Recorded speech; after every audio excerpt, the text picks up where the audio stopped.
What's going on, everybody? And welcome into the 125th episode of the CRZY podcast. As always, I'm your host, Stephen Gates, and this is the show where we talk about creativity, leadership, design, and everything else that helps to empower creative people. Now remember, you can listen to all the shows, get the show notes, a whole lot more.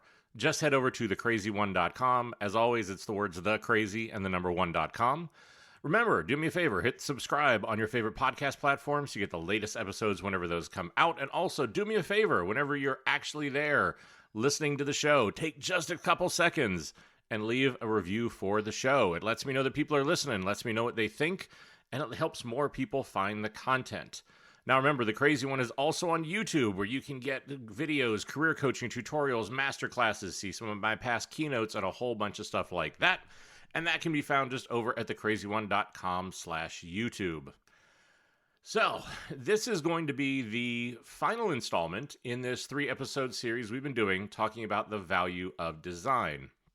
Now, once again, I'm doing this series because over the past couple years, the question that I have been asked the most, far and away the most, is how do we show the value of design to our company? How do we get taken more seriously? How do we get out of this just sort of like make it pretty phase? What do we need to do? Well, that's what these 3 episodes look to be able to answer. Now, in the first episode, back in episode 123, we talked about how some people see design as that statement of ownership, right? This is that design thinking, design sprints, design systems.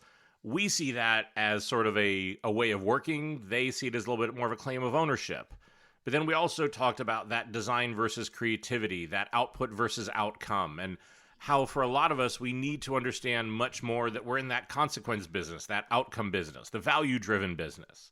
And that was where we started the foundation. Now, in the last episode, back in episode 124, then we talked about how to create the demand for design.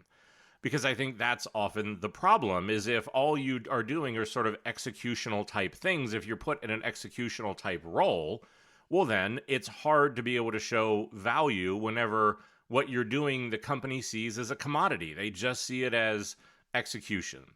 So we talked about how to create that demand through different things, like using a design methodology to bring everybody into the process, to put your customers as the source of truth, to be able to help put your team at the center of what they do and be able to empower them, to be able to take on new things, to work with your partners, to create things like journey maps, to create a vision for where you want your product to go, and then ultimately creating behaviors. And that's sort of what is the mindset and the social contract that you want to create for how does everybody show up. So those are sort of a lot of the basics of understanding what our relationship needs to be in creating that demand. Now, in this episode, now we're going to talk about the couple different ways we can do to articulate that value. We're going to talk about things like how do you show your work through different things like doing a design review or focusing on how to do feedback and what does that really mean. And then we're also going to talk about actually showing the impact through things like metrics and case studies and other ways of being able to do that. So yes, we'll actually talk about what are some of the metrics you can use, but understand that's not the magic bullet. So, with that all said, right, I think let's start with just how do you sort of show your work? How do you bring people into the work? Because being able to get people involved through things like design methodology, so design thinking or a design sprint is a really good thing to be able to do. But you often have to limit how many of those people can you get involved. You don't want the whole company involved in that. You don't want huge groups of people or other teams, right? Like you're going to have to be able to limit that number of or that level of involvement there, because if it gets too big, it gets out of control. So because of that, that sort of gives you the working team. But now outside of that, how do I show this work? How do I get feedback? How do I create awareness? How do I get other thoughts and opinions, and to be able to do that in a way where I think that, it really is important to create something that is more open, but once again, has rules around it. So there's 2 things I want to talk about to do that, to show the work. The first is to think about and look at how do you do your design reviews. And then the other one is to really spend some time and be really deliberate in what are the structures and some of the rules you put around how do you and your team get feedback, how do you capture that feedback, how do you prioritize that feedback, and how do you act on it. Because I think in many cases, again, a lot of the value can be won or lost in these sort of moments in conversations. So let's start with design reviews. And design reviews are something that I've always really believed in. And I will say right off the top that these design reviews are often needed in organizations that are, if we're being honest, lower maturity.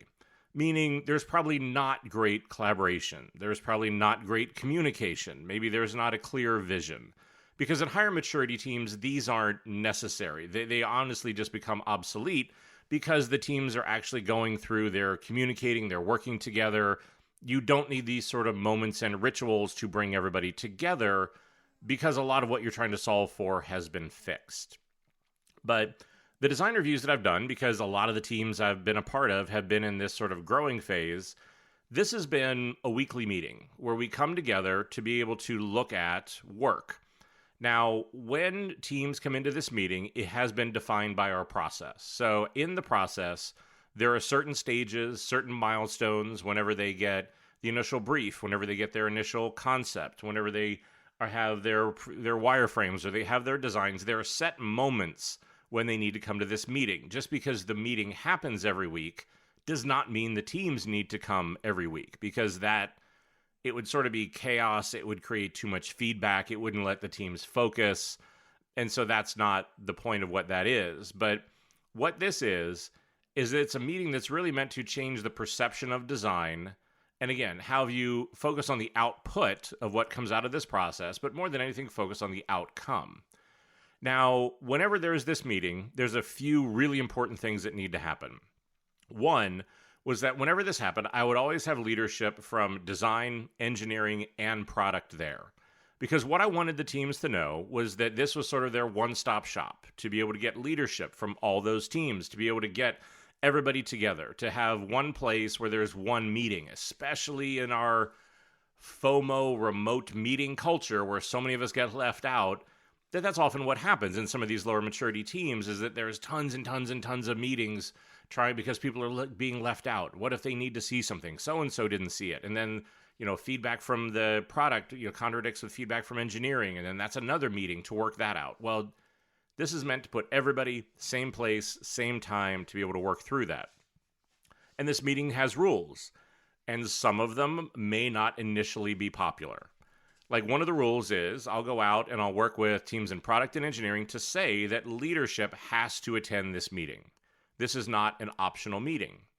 And at the same time, we understand other things come up. People go on vacation, right? Like stuff like that happens. But if you're not going to be able to be there, you have to send a delegate. The work will continue. The meeting will continue whether you're there or not. And if you and your team choose not to show up, if you choose to not to attend or engage or not to send a delegate, then again, everybody else is going to make that decision and the work is going to keep going forward. That can be an almost blasphemous, catastrophic statement to be able to work like that. But one of the big things why I want to be able to do this is that, again, if we are all partners and we are all equals, then we all need to show up as equals. But like I said, this is to come together. Now, whenever the teams come in, a few things happen here. One, the purpose of this meeting is not to make decisions, and that will often require, again, a lot of discipline. The purpose of this meeting is to create awareness across the organization to what work is going on, to help other teams see what is going on, to be able to, again, get visibility into this. So, because in many cases, a lot of the teams are so separated, they have no idea what's going on, or that maybe we're solving the same problem in different ways.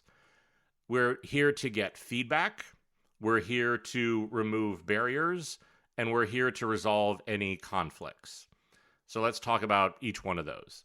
Feedback means that whenever the team comes in, there's a slide that they put up that lets everybody know what is the stage of the process they're in, what sort of feedback are they looking for, and then again, what is the due date, the delivery, the next milestone. Now, in a minute or two, we will talk more about feedback, how to capture it, all of those sort of things, right? That'll be the next thing we talk about, so I'm going to put a pin in that just for a second. Now, resolve conflicts and problems. Most of the time, if we're being honest, this usually occurs because there's a sentence that often starts with insert executive's name said.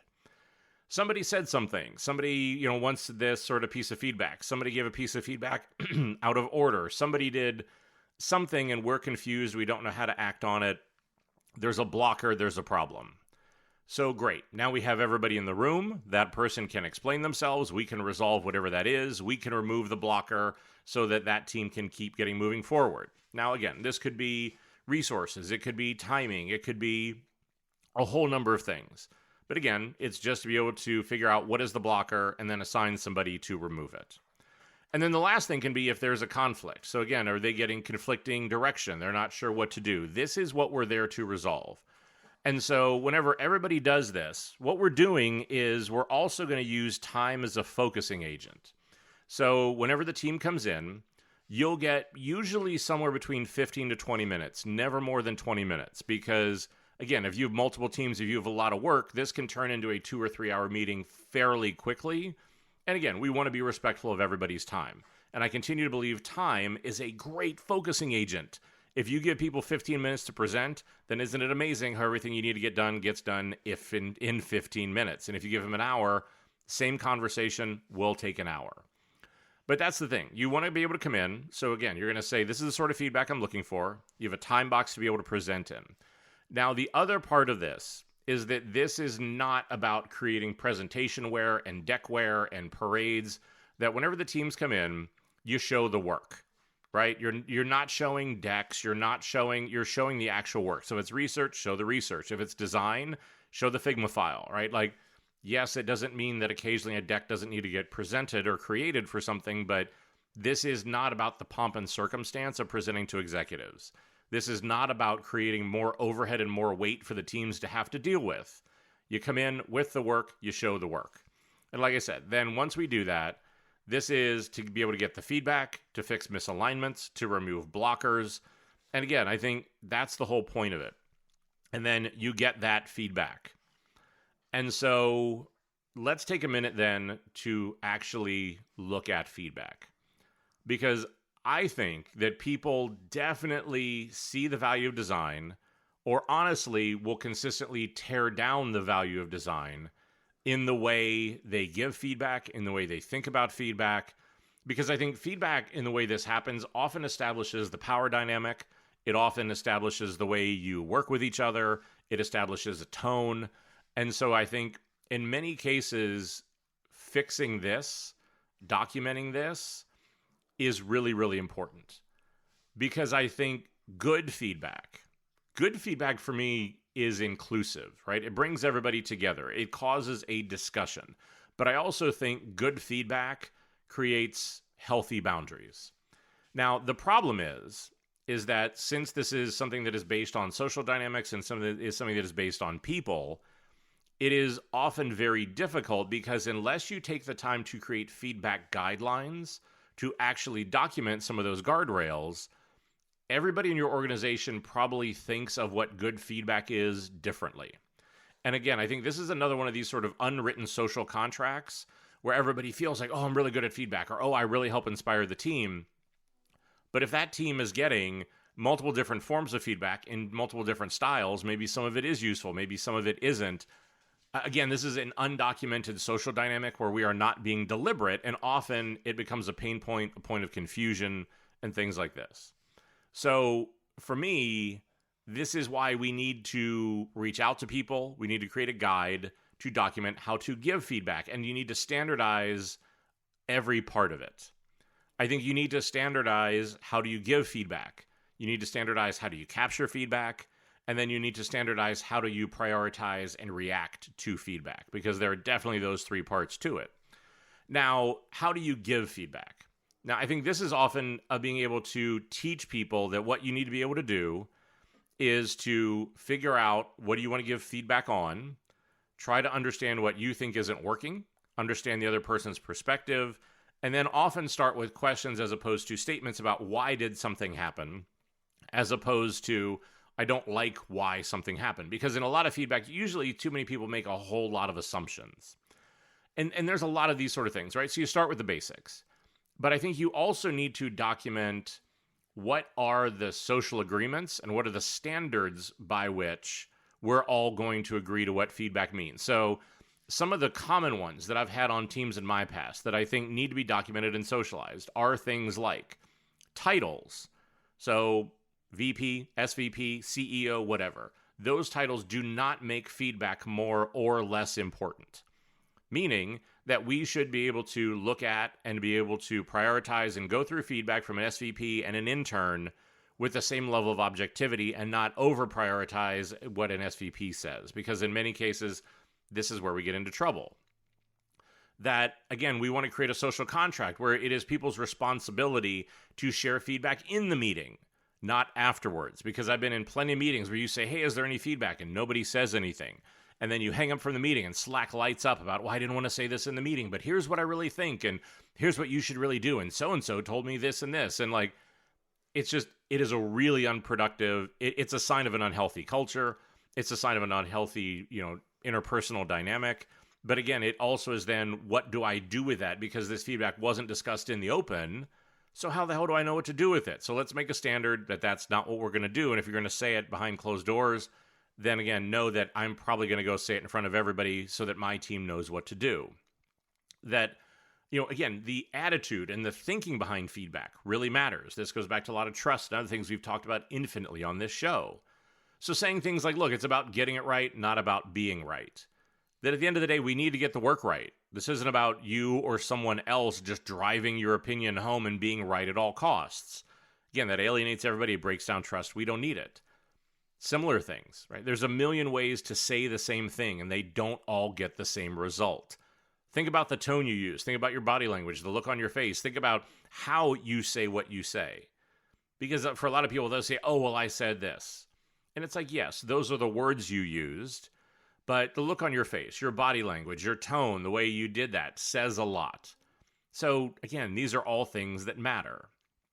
And other things at the end of the day, which is also, sometimes again to that power dynamic, things like, look, at the end of the day, I will tend to believe that everyone is usually inherently reasonable.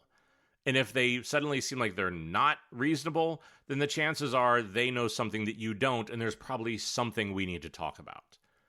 But there are a lot of these. I mean, watch these meetings. Watch how people give feedback. Watch what happens before, during, and after the meeting. These will show you and tell you the things that you need to put in these feedback guidelines and how to customize it to your team. And again, just like so many of these things we've talked about, behaviors and guidelines and a lot of this stuff, none of this is rocket science. But what continues to seem to be rocket science is the ability to write it down, document it, standardize it, and then hold people accountable to it. That seems to be frickin' revolutionary. But that's all about how do you give the feedback. Now then, how do you capture the feedback? Now, I think this is, again, something that how do you capture and prioritize it is often a big stumbling block for teams. And then, again, how this is done, heard, listened to, and acted on really will, again, go to how do you show your value. Now, you need some way of being able to capture this feedback that is standardized. Now, I'll post some of the mural templates and other things that I've built over the years to be able to do this around, is this something we need to act on? Is this something that goes into the parking lot? Is it something we can't do? Right? But you want to be able to capture everything. Now, the other part of this is whenever you think about feedback, is that I think prioritization in feedback is often really important. And again, this is generally true of lower maturity organizations. So that, higher maturity organizations, better teams don't need to do this. But lower maturity teams often struggle with this. And that what this is that I said something that I thought was really important, but the team didn't seem to act on it. Or maybe I said something that I thought was pretty minor, and the team acted like it was the end of the world. So there's a misalignment between what people are saying and then what the prioritization is, in either the way it's being said or the way it's being heard. So in a lot of cases, what I'll do whenever this is happening is to ask the person that is giving the feedback to prioritize it on a scale of 1 to 5. 1 being extremely minor, 5 is basically like stop the presses, stop the world. Now, the reason why that's important is I think it's important both for the person that is giving the feedback as well as what the impact on the work is. Because 1, if it's really minor or something like that, I want everyone to know that I'm just saying this is a passing comment, not a big deal. But I also want people to know, look, if I think this is really a breaking change, if this is really a breaking experience, this is something that is not going to go well, I want people to understand that I think it is that important. But I also, the team also is going to want me to know that if I'm going to rate it really highly, if I'm going to give it a 4 or a 5, there is consequence to putting that number on it. That we're going to need to stop work. Maybe we need to shift a timeline. Maybe we're going to have to divert from what it is we're doing. Maybe we need to add in another sprint, right? Like something serious is going to happen because of that prioritization and that rating.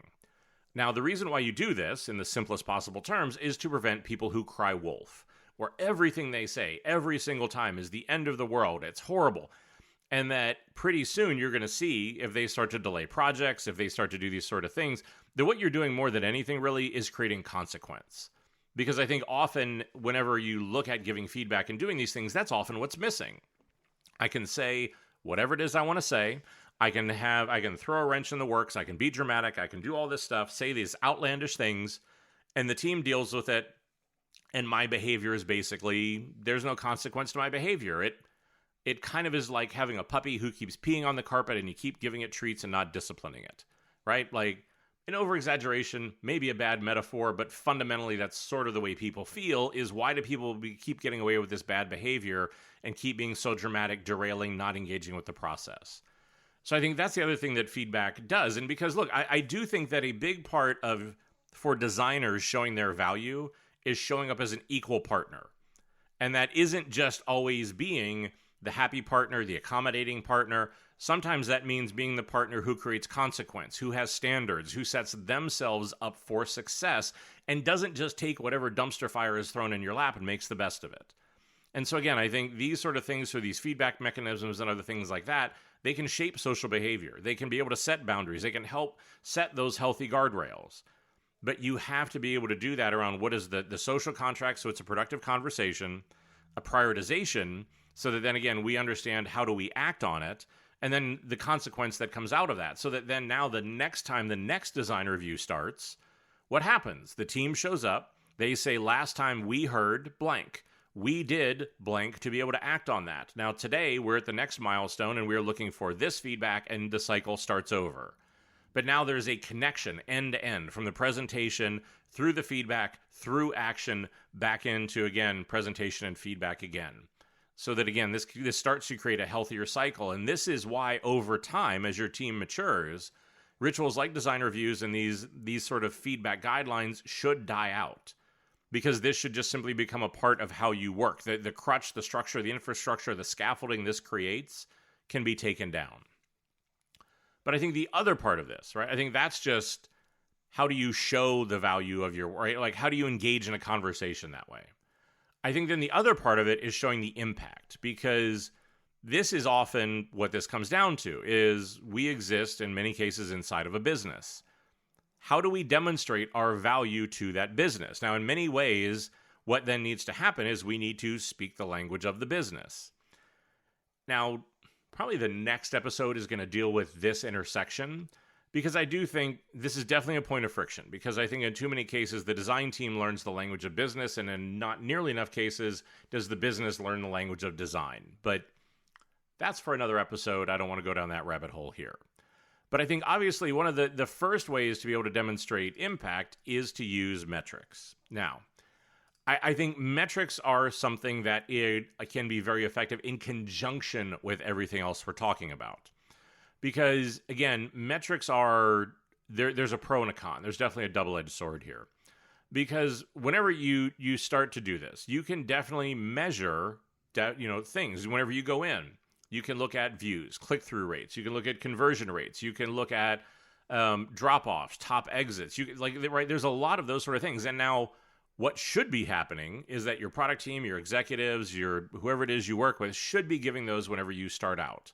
So that then that way you can say, we were tasked with this metric, we did this work, we moved it, we, again, underperformed, hit the target, overperformed, we did something to demonstrate the impact of it. Because that's what business needs to hear, that's what they care about. Now, what I would say is, again, what those are going to vary by your business. You can always find them. There's a lot of very standard ones to be able to do it. But I do think that getting your team to become more grounded in metrics, more grounded in data, this is why we talked about using a design methodology and starting to do testing and prototyping, because it stops the opinion war. But I think here again, this shift to using metrics, to using data, to using testing, to becoming more research informed, it's really good because you and your team start to become more goal oriented, meaning you can create better decisions, you can focus conversations, you can do a lot of these things because you know what the goals you need to hit. I think you and your team can start to see things in systems. You can start to see how things are interconnected, how we fix this, but maybe it broke something else, or we fix this and it helped something else. You can start to see the system and the interconnected nature of things. But also, I think in many cases, it's good because it does help you and your team learn the language of the business, learn what matters to them. Again, I'm still shocked by how many teams I talk to that are part of publicly traded companies. I ask them, how many of you listen to your earnings call? And almost none of them do. And again, I think you need to learn what matters to the business because if you want to show your value, if you want to pick the right metrics, you need to pick it with what is aligned to what do they care about. But here again, I think that metrics and a lot of what we're talking about is that for me, the process of measuring, the process of data, the process of research, I think honestly is probably even more important than the result. Because it creates good side effects for your team. And I think in a lot of cases, it creates tangible things that you and your team can discuss with your partners. Because so much of what we do is this opinion war. Is it the right color? Is it the right size? There's not a right answer to these questions. So what we need to be able to do is to inject these sort of things into our work where there are areas where we can have definitive conversations around what is working and what is not. Did it improve? Yes or no? And moving it into that. This is, again, much more of the outcome business. This is much more of the creativity, the thinking, the strategy side of this. That's what that's based in. Now, the last part of this is, I think, whenever you do all of this work, when you're doing all of these things, don't ever assume that people know what you're doing. Don't ever assume that they understand what the impact is. Don't ever assume that they're paying attention and want to value what you do. Because businesses are big, people are busy, there are varied agendas. So I think this is where things like case studies, road shows, videos, whatever this is, any way that you can document your work and show everyone the value and the impact of these new ways of working, of your involvement, of design, of these sort of things. And I think that makes such a major difference. Is to go out and regularly tell these stories. Tell the stories of success. Tell the stories of your learning. Highlight partners who you are working with, who are great partners. One of the best things you can do if you want to help empower your team, one of the best things you can do to drive better results is to create organizational jealousy. Meaning that so many of the people you work with, what it is they crave is executive acknowledgement. They want better results. They want this sort of stuff to be able to happen. They want people to say, wow, you're doing a great job. That's fantastic. That's really new. Pay attention to me. So if you can help them do that, then that gives them more of what they want. You are trading in the currency of the organization. So I think that's why you want to be able to do this, right? Say, hey, we did this and it worked really well. Hey, we did this and it didn't work, but here's what we're doing about it. Here's the way we're evolving it. Here's the way we're taking on. So whether that's in, I don't care if it's in a newsletter. I don't care if it's in a video. I don't care if it's in all hands. I don't know if you care if you do a lunch and learn, right? Like find a way. Give away free food. Do something to get people to come and listen to what's going on with this. And I think that is the sort of thing that can make such a big difference. Now, the last part of this is you may be sitting here and saying, Steve, like this all sounds great, but I don't know where to start. I don't know what to do. They won't let me in. They're not going to let me make these changes. And so here's the last secret that I'm going to share with you today. Is that if you're sitting there and you're thinking that, you're saying, look, I don't know what to do. I don't know where to start. What do I do? Nobody wants to work with me. They're all too set in their ways. The trick that I've definitely learned over the years is to go out and start doing this work, start making these changes on a piece of work nobody cares about. It's the opposite of what you're going to think, because you're going to think, oh, I should go take on the biggest, shiniest, the thing that has the most attention, the thing that has the most interaction, the most executive attention on it. That's the thing that's the most set in its ways. That's the thing that has the most red tape. That's the thing that's going to have the most pushback and resistance. Instead, go out and work on the thing that nobody cares about. Because what you're going to find is you're going to find a team that is so grateful for the attention and the work because nobody ever pays attention to them. You're going to find a way to be able to get there and work and make a change and create a case study and be able to show what the impact is, again, with people who really want to partner with you. And then at the end of that, you're going to get a case study that says, look at what we did. Look at the impact we made. And then look at how we did that on something that nobody cared about. Can you imagine what it'll do if we start to work this way on the bigger projects, on the things that move the needle more, on the things that we do start to care about? But again, think about that kind of piloting mentality. Think about that way of working with things. And that as you go through this, remember, and I think this is one of the biggest things that people struggle with whenever they go into work like this, is that what you need right now is you need a plan. And that plan does not need to have all the answers. We don't have all the answers when we go in to go do a design project or be able to go create something. This is no different. This is a design problem. So what you want to be able to do whenever you go into this is you want to have a plan. Meaning, which of these things do I want to do? Where do I want to start? Who do I want to start it with? What is the cadence? Who's going to hold me accountable? How do I know if it's working? And then give yourself and your team and everybody else the time, the space, the grace, and the kindness to yourself to be able to go and figure that out. Because too many people think, oh my God, I have to have all this figured out before I start. That's never the case. It doesn't work. You're going to try things. They're going to work really well. You're going to try other things. They're going to fall flat on their face. All that's part of the process. That's always what creativity and working on stuff like this is. And I think that's why whenever you go through and do this, it's important, like I said, to just have the plan. Don't feel like you have to have all the answers.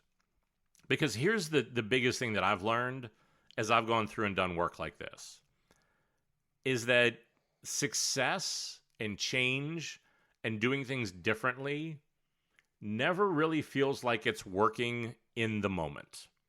Because some of the most innovative work that I've done, some of the cultures that I've changed, some of the new things that I brought in the moment, they feel like stress and struggle and work. And this, I'm not sure this is going to be worth it. And I don't know if this is going the right direction. And am I pissing everybody else off? The thing that I would remind you, which is what I often have to remind myself, is that success is a concept that only exists in hindsight. After you do something, after it works, whenever you're able to go through that process and look back and see that things have gotten better, then you can say, oh, that was successful. That when the moment of doing something, there have maybe only been 1 or 2 moments in my career where I'm like, this is going to be awesome. This is going to work really well. There's always that trepidation. There's always that imposter syndrome. There's always that struggle, that stress, that is this going to be enough? Is this going to be right? Because you're so caught up in it, you've lost the context of where you came from. But that doesn't mean you're going the wrong way. It doesn't mean you're doing the wrong thing. But I think this is often what happens is too many people get in the midst of that. They get in the clutches of that stress and that struggle, and that it doesn't feel like instant gratification or like it's working in the moment. So then they start to doubt. Then they start to back off. Then they start to sort of go in another direction, even if maybe they were going the right way and just a step or two more and they would have been there. But they give in to all of those sort of things, and so they start to back away. But again, just remember, that's often the struggle, is that success is a concept that only exists in hindsight. That for so much of my work, for so much of what I've done, everybody goes, oh, that's so great. But like, nobody would look at my career in reverse and tell you it was a good idea. Nobody would tell you a lot of the approaches that I've taken to do things before I did them would be a good idea. These are things that have only been deemed as successful or deemed as a good idea now, afterwards, because they worked. And people went, oh, I knew all along. I knew you could do it. I knew you were on the right direction. I knew that was the right track. Bullshit. No, you didn't. Right? You weren't encouraging. You weren't there. You didn't say anything. You were the doubting person. You wanted me to be the first one to run up the hill. And if I was the first person to get shot, like maybe wounded, not shot, but I think but if I was the first person to be able to go up and take that bullet, that was fine by you because you didn't want to be the person. But I think that's the thing, is that whenever you're in the midst of it, it's never going to feel that way until you're on the other side of it. So just remember that and keep pushing. But I think if you take all of this as a playbook, if you take the parts and pieces, I don't think you can do all 3 of these episodes at once, right? Find the things that you think are going to start to work. Find the places where you have the allies. Find the places where you can start to make some of these changes. And just start. There's never going to be a perfect moment. There's never going to be a perfect time. There's never going to be, I don't know what. It's like going, for some weird reason, like transformation is like vacation, right? Like you never look at your calendar and go, oh, look, there's 2 weeks with nothing to do. I should go on vacation. it's going to be the same thing here. There's never going to be a perfect time to start making these changes. The perfect time is today. The perfect time is to start tomorrow, to be able to actually start to put some of these things in place, in play, and just start. And then figure it out as you go. Make the changes, evolve and adapt, to do those sort of things. And that is going to get you to move forward and to be able to get things to be better. But it is. And I think that fundamentally is how you show the value of design, is that you start. You value yourself. You define how you want to be successful, how your team needs to be successful. You put these sort of healthy boundaries in these places and these structures in place to either diffuse the bad behavior or encourage the good behavior. And that's what some more of us need to do, is to be able to go through and model what we want, right? Model the behavior you want. Put the processes in place for what you want. Take a stand for what that is. Don't just complain about what you don't behind the scenes. Go out and be a part of that change. Put that plan in place and just start. So as always, the couple things that I've referenced in this show will be in the show notes. You can check that out at thecrazy1.com. It's thecrazy plus the number 1.com. That, like I said, I'll stick a couple of the mural layouts and a few of those things so you can sort of see what it looks like and what I'm talking about. Again, if you want to keep the conversation going, ask more questions, stuff like that, you can follow me on social media. You can get updates, new content, ask questions. You can follow the show on either LinkedIn or Facebook, and you can follow me personally on Twitter or Instagram. Everybody at Unlegal always wants me to remind you that the views here are just my own. They don't represent any of my current employers. And finally, I say it every time because I mean it every time, but thank you for your time. I know that time is truly the only real luxury any of us have. I was incredibly humbled you want to spend any of it sitting here listening to me. So go out. Stand up for yourself. Stand up for your value and for what it is you bring. Don't let others define you and what you're worth. Be able to go and put some of this stuff in place to be able to show what that value is and show them the impact we can have. And while you're doing that, absolutely, stay crazy.